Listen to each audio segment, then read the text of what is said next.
lot of people are coming in one last time to see the building and say goodbye. And yeah, that was surprising when I was just doing some work up by the front and people were leaving and like, oh, let's turn and wave and say goodbye.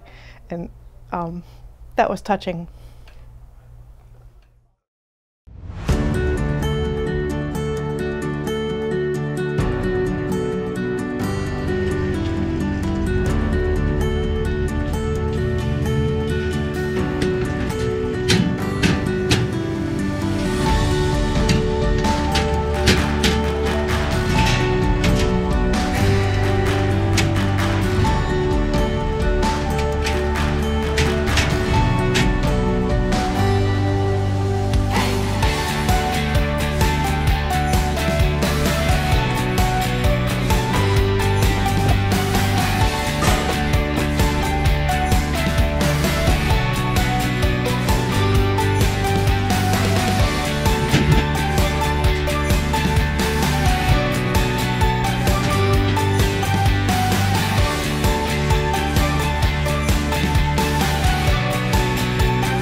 First started talking seriously about building our own library, and we got together with an architect and a space planner. And then finally in November of 2018, we had the big meeting, a Board of Trustees meeting where dozens of people showed up in support of, we filled that whole room, the whole boardroom, with people who supported the idea of building a new library. Lots of people got up to speak at that meeting.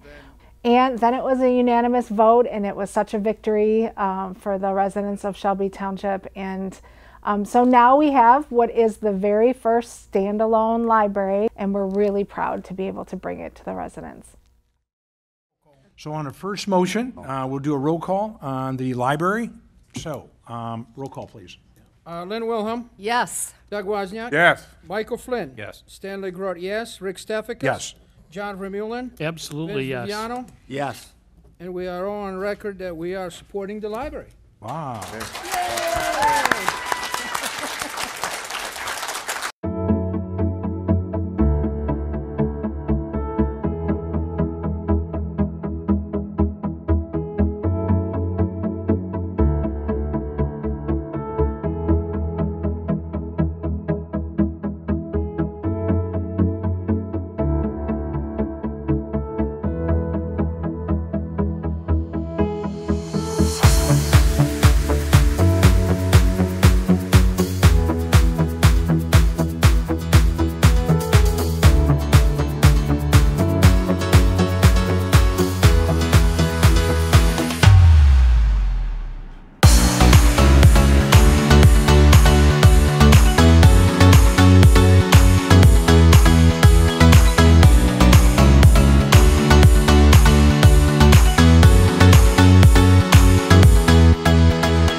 So when we were looking for sort of a showpiece for our front hall, we considered sort of a light up LCD wall at one point, and it turned out that that wasn't really the look we were going for. But we visited a lot of places trying to get ideas, and one of the places we visited, which ended up being such a great partnership for us, was Blue Water Technologies in Southfield. We ended up partnering them for all the with them for all the AV in the library. But while we were there, we were getting a tour, and at the end of our tour, the woman who was giving us our tour said, "Hey, we have this cool display that we used at a show, like a trade show recently. It's called the Magic Door. Would you like to see it?" And we saw the Magic Door at Blue Water Technologies, and Katie suggested maybe they could make a book out of it. It's just a freestanding door in their office. And she said, "Go ahead and open the door." So I opened the door, and the doorway is filled with an LCD screen. And there's a scene of a shark sort of swimming towards you, and it's really immersive. And she said, "Well, go ahead and close the door." So I closed the door, and she said, "Open the door again." So I opened the door, and every time you close and open the door, there's a different scene. And I stood there for a minute, and I looked at her, and I said, "Could you make this half the size and look like a book?" And she said, "We can do anything." It's going to be really fun. It doesn't take an adult to operate it. There'll be an adult in the area, of course, but it's something a child can do by himself. It's a new experience every 15 to 30 seconds, and it's fun. It's going to be really different and fun. So the book itself is custom fabricated, so that started literally from the drawing board. We worked with a fabricator to design each element and then build it out. That process took about 3 to 4 months.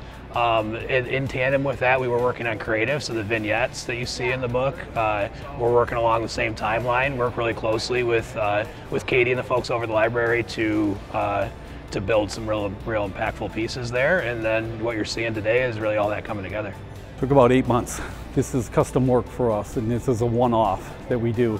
And we have a whole technology team and design team here at Blue Water, where we're able to take, what I say, the dream, and make it into reality. Right in-house here, based on the fact that we have the engineering team, the software team, and the hardware team all together under one roof. Exactly. It's I like everyone loves Blue Water. Oh, good. Is that a shark? Little scuba diver. See, oh no. Can you imagine what we're going to do? I think it's gonna be a showpiece as we have developed this concept of transporting people, right? The Magic Doors, both children and adults, have really been successful for us in transporting folks to sort of a different world, and that's really what books do for us every day, right? Like, they can take you anywhere, and I think this is the perfect application for that. Oh, we love it. It's this is where I guess where we shine as Blue Water. We like to do something unique and different. It does take some time to do it, but this is what we like to say, the fun stuff that we get to do, the unique stuff that compared to some of the other projects that we work on. Well, it's been a great experience here to work with Shelby Township. Shelby Township's, when our relationship here, it's been almost a year that we've been working together on this, right from design, right to finish here. It's been a great project to work on. And it's, what's going to be great is everyone's going to have a great experience with the technology at Shelby Township Library. It's been a fun project.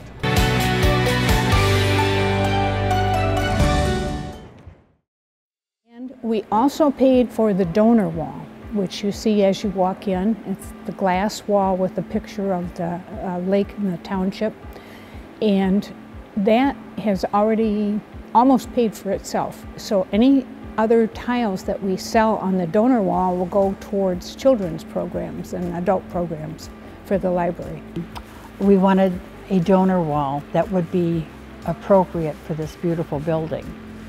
So when the director, Katie Esther, found a company that would do hand-blown, handmade glass for each memorial, and the curved wall would fit the hand-blown glass pieces.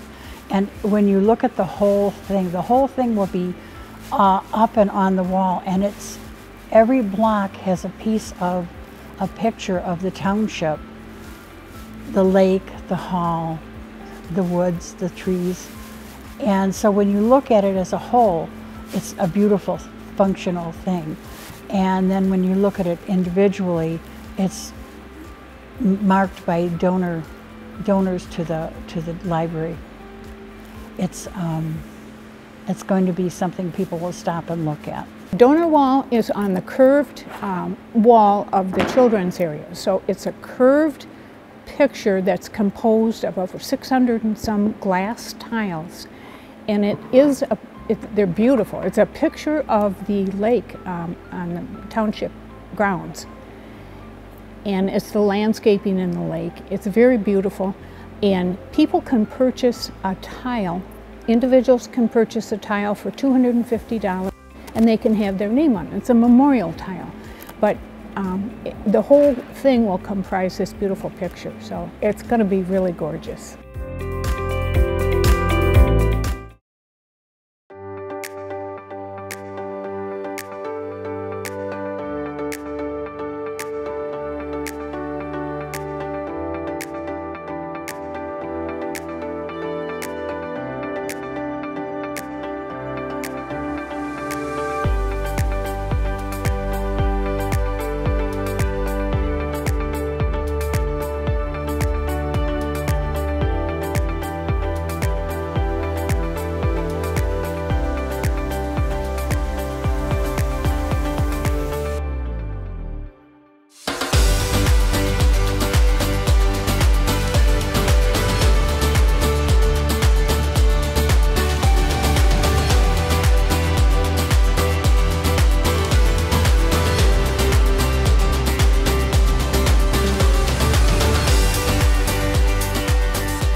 The children's area is so fantastic. So when you look at the new library, that sort of rounded area right in the front, that's the children's area. And that has all those beautiful windows and that soaring ceiling that's all wood in there. It's so beautiful. So now we're coming to maybe my favorite spot in the library. This is the children's area. It has a soaring ceiling that is just beyond gorgeous. And probably the coolest element in the library is this 25-foot tree, I think it is. But the tree is really outfitted. It has birds that sing. It has a beehive that buzzes.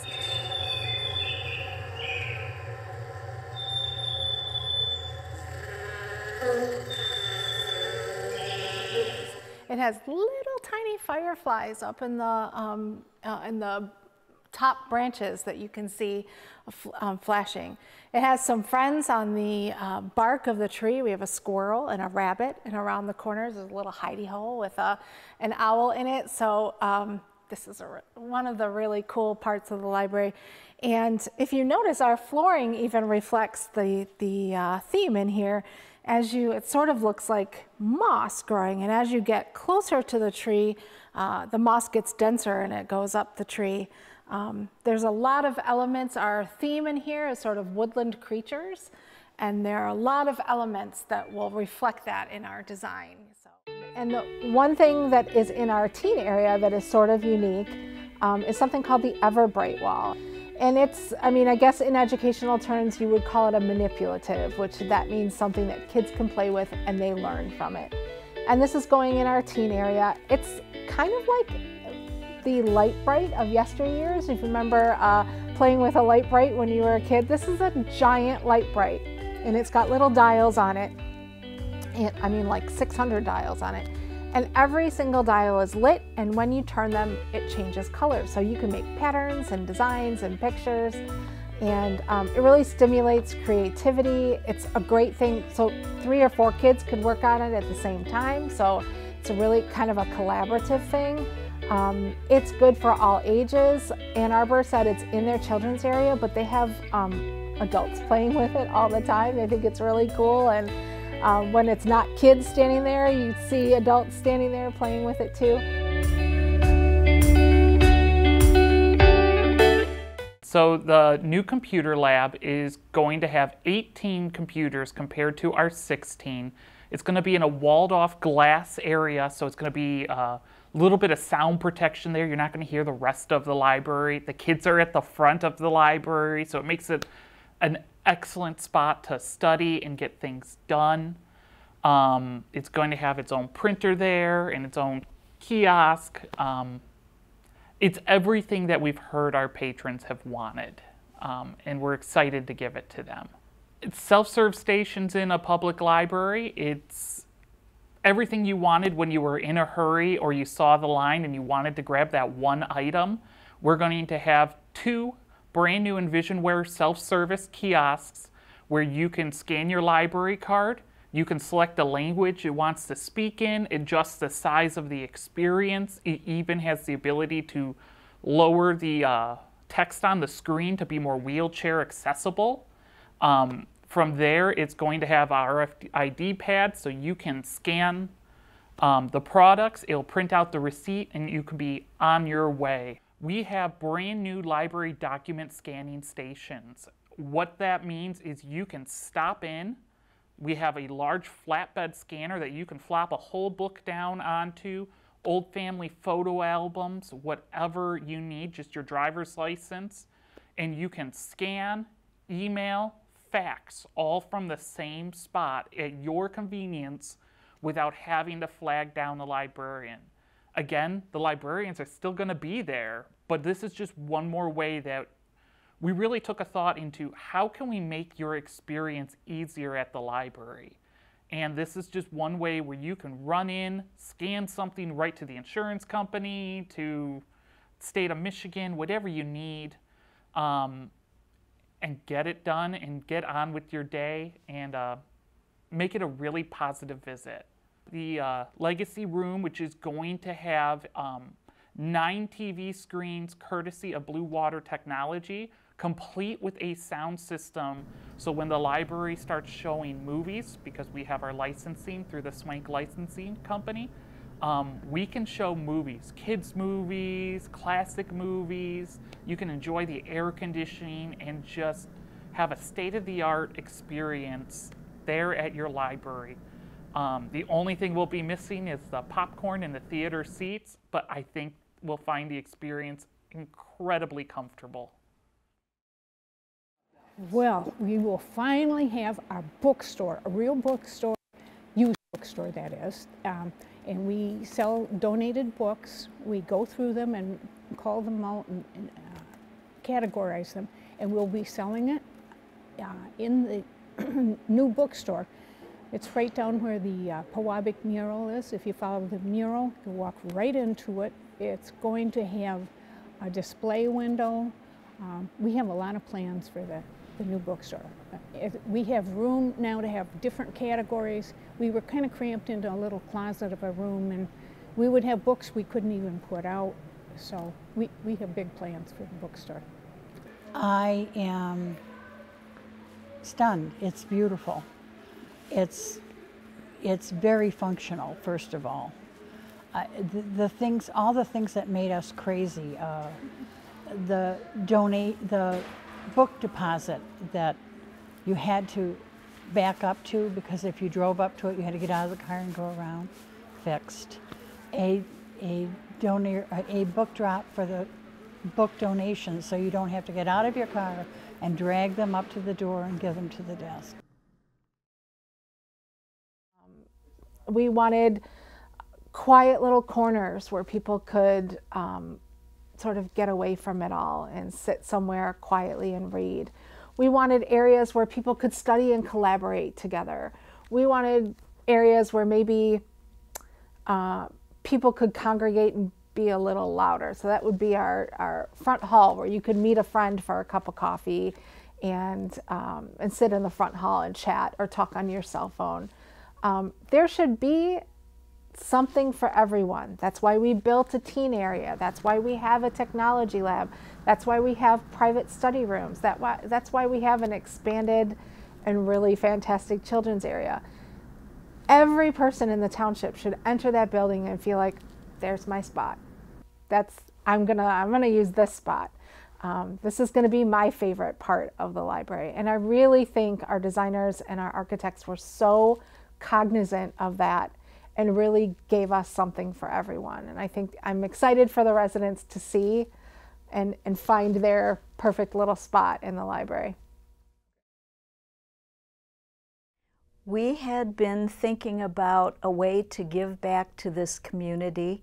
We feel very fortunate to be able to live in Shelby, and enjoy living here, and had been thinking of ideas, but we hadn't settled on anything. And Joe, my husband, heard about the possibility of a new library being built.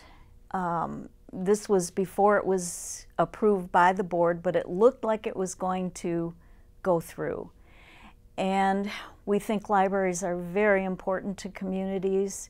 We love to read, we love libraries, and we feel they provide a lot of valuable services to a community. We've been impressed with what our library director, Katie Esther, her staff, and with the support of the Friends of the Library, what they've been able to do in the limited space that they've had. So we were really excited about the possibility of a new library. So we came and we met with Katie. The additional space will allow the library to provide even more services than they do now, having the individual study rooms. We'll keep the other areas of the library a little quieter, having space for activities for the children so that they're not having to conduct those activities out in the main part of the library will be wonderful. Having the large meeting rooms and even smaller meeting rooms for people in the community who need to use those will be a huge benefit. Having quiet areas, more active areas, a dedicated lab for the computers, teen area. There will be something for everyone there. And we've both been in education, so we do value what libraries mean. We actually were in the transition from libraries to becoming digital media centers, and we're really hopeful of that. That'll serve that purpose for our community. As Karen had indicated, the library director had a list of things that needed funding, and she mentioned that they wanted to do a stone fireplace, but because there would be some extra cost in it, and I said that rang a bell in my head because my father had come here to the Detroit area in 1914 as an immigrant stonemason, a brick mason, and our family made our living off of that until the Great Depression. So, and he worked on some of the larger buildings in the city, and I even mentioned to Katie because she said they love stone, and I said, well, the last stone work that they did was the enclosure of the Etzel and Eleanor Ford estate that was enclosed in the 1930s, and a gatehouse was built. So I said, boy, it's right down the alley from my family. My dad had worked on that. So yeah, we were really interested in that. We've always felt libraries are important. We were really hopeful when they talked about a new library that even though it wouldn't be the biggest, we thought it could be one of the best in Macomb. And we know really how important a library is. It's not just book collection's a very small part of a library now. It's a community center, it's a resource center, and we wanted to make it the best we could make it given the resources of our community.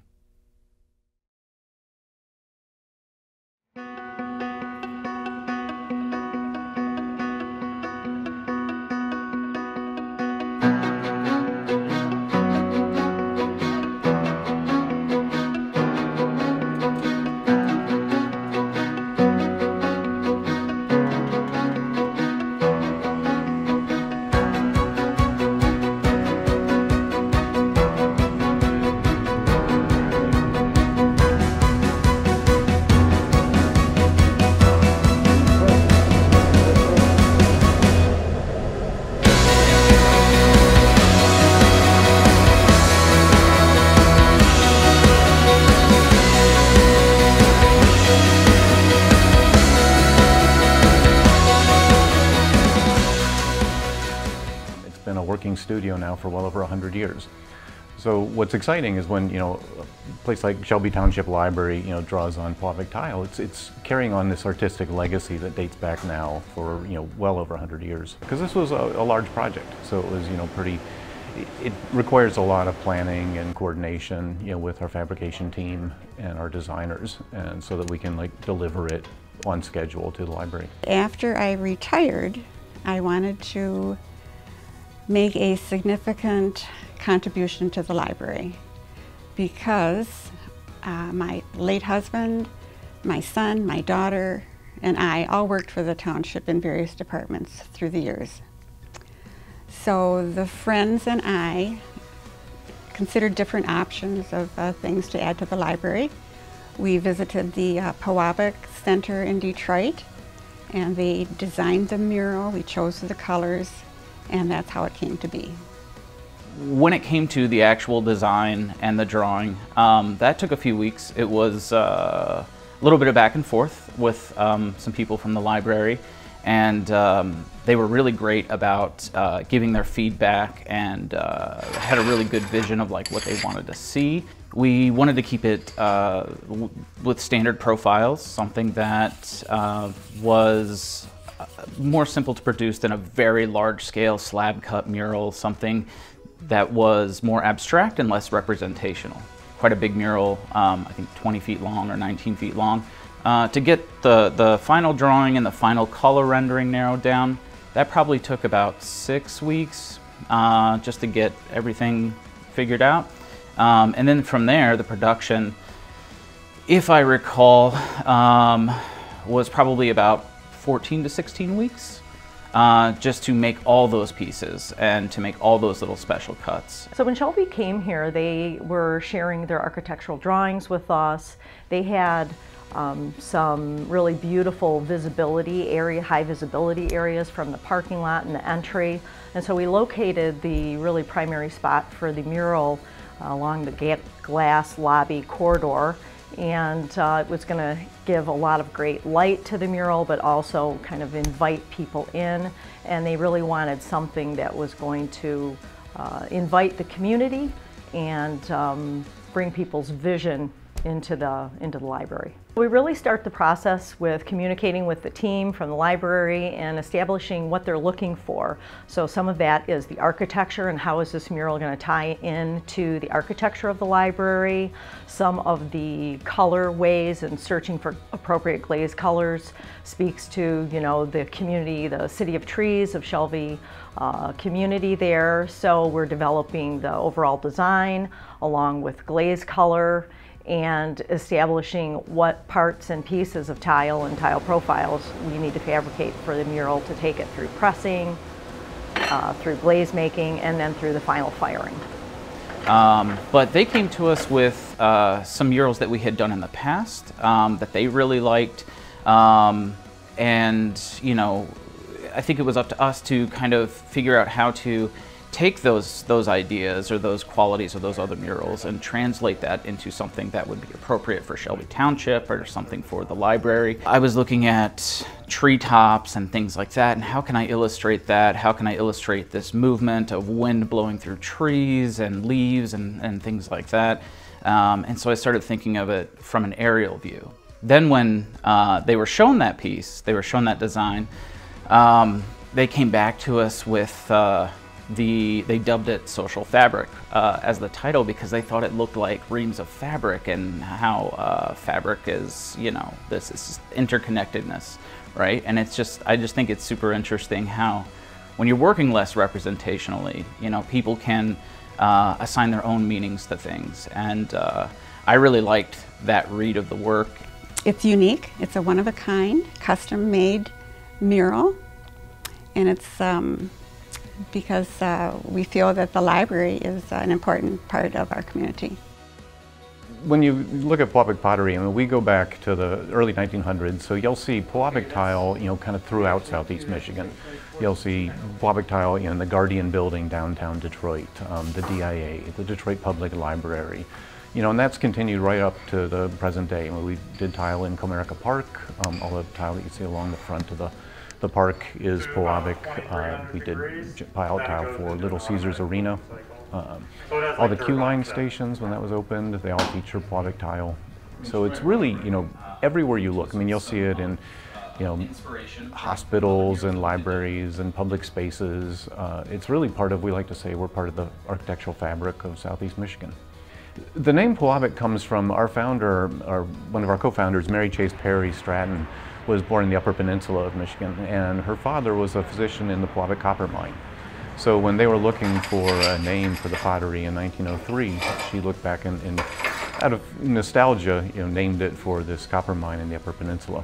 Polavic's open to the public Tuesday through Saturday, and so people can come down and shop.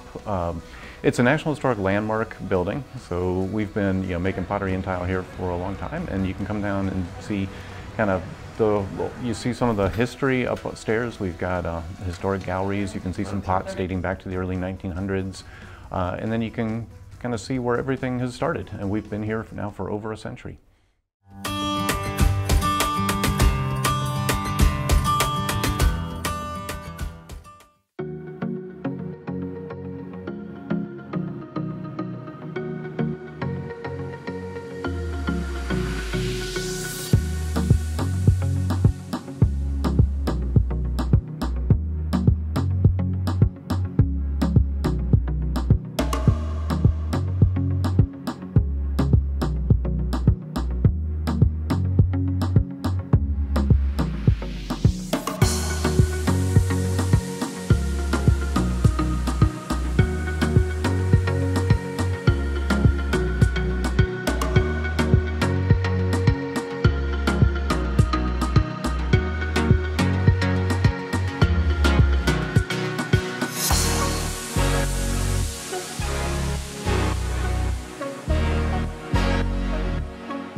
We had a design team, and from the very beginning, Anderson, Eckstein, and Westrick, who are our architects, helped us figure out what our vision was for the library. And I'm really thankful for Jason Arlo, who was our architect from day one all the way through, and he has really made sure that we stayed on track and that the building that was built looks like our vision for the library. There are a lot of people at AEW who were super helpful for us. Anna Vigneron is another one. She's an architect, but also an interior designer. She helped us pick a lot of the finishes for the new library, the finishes on the building. And she showed me thousands of samples, and I was really so pleased for her advice and her great eye for design. Blue water technology, I didn't know all the technology that could go into a public library. And Dennis Janer, who was our contact at Blue Water, was really instrumental in showing me what our space could hold and how that could help the library. And we can't wait for people to see all of that cool stuff. And then Library Design Associates are our interiors firm, and Kyle Haining and Jennifer Koltelnicki are our design folks, and they helped us pick every single stitch of furniture that you see in that building. And it absolutely reflects what we were going for, the look we were going for, and it's just beautiful furniture. And they have been instrumental in helping us design spaces that are really going to work for our building. Our engineer extraordinaire, Carol Thurber from Noack and Frous, who not only did all the engineering for the building, but also helped me track every single penny we spent on this design, which is a Herculean task, to try to keep track of every single dollar that's spent. She was also a really wonderful voice of reason in a lot of our meetings, and has also a really great eye for design. And of course, our builders, Tony Catavera from Burnco Inc., who was our general contractor, and the man who was on the site every day from 5 a.m. till the work bell rang, was Jerry Domogowski. He's our construction supervisor, construction superintendent on the site, and he was there in a trailer in the middle of winter at 5 a.m., just him and the deer on a completely flat space before we'd even begun digging yet. So I'm so thankful that we had such a good relationship with our builders, and it's really been a fairly painless process. I'm also really thankful my sort of partner in crime and the person who went to every single design meeting with me, took notes for every single meeting, who stood next to me and looked at every single design choice and gave really great advice to me, is our assistant director, Catherine Schmidt.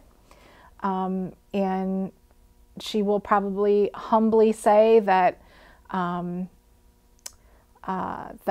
it was no big deal, and she didn't really do that much, but she is the best right-hand person that any director could ask for, and I feel indebted to her for all of her incredible